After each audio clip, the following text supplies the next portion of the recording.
kami ngayon sa Domain. Donut. Kain kami ng donut.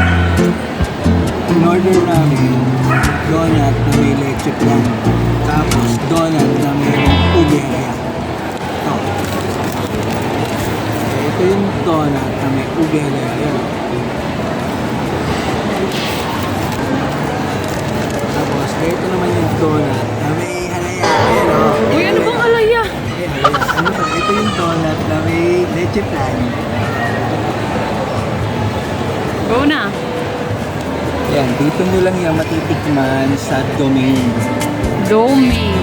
Domain. Dito sa Ayala Hills. Testingin nyo. Dami kayong pagpipilian dito na donut. Hindi lang itong ano, patikman natin. Donut na may leche plan. Oh.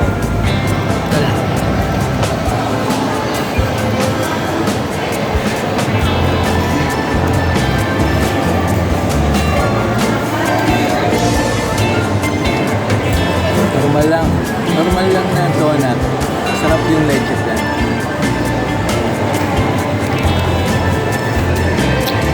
Ito naman yung may donut, ube, halaya.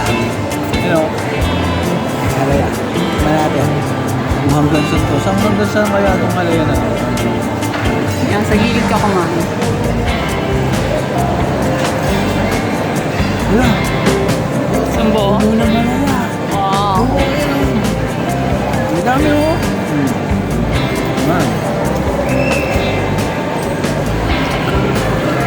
Malambot. Masarap.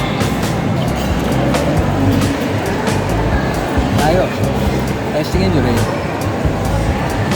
Ang gawa ng donut ng Domain, wala silang preservatives. Itong Domain, homemade pala to.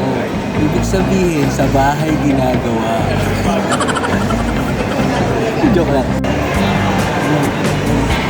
Ano kaya ako ito? Meron silang donut na may beans. Tapos meron silang donut na may makapuno. No? Ano, baka halo-halo na to. Check lang ana, foodie ka pa.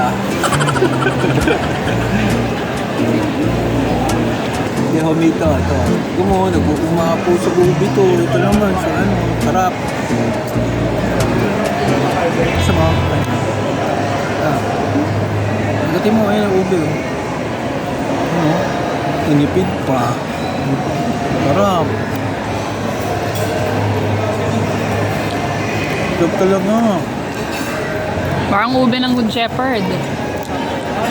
Ube Sa na- Baguio. Yung ube sa Baguio. Diba? Yung, Oo, oo. yung sa Madre. Oo. Ang dapat mo.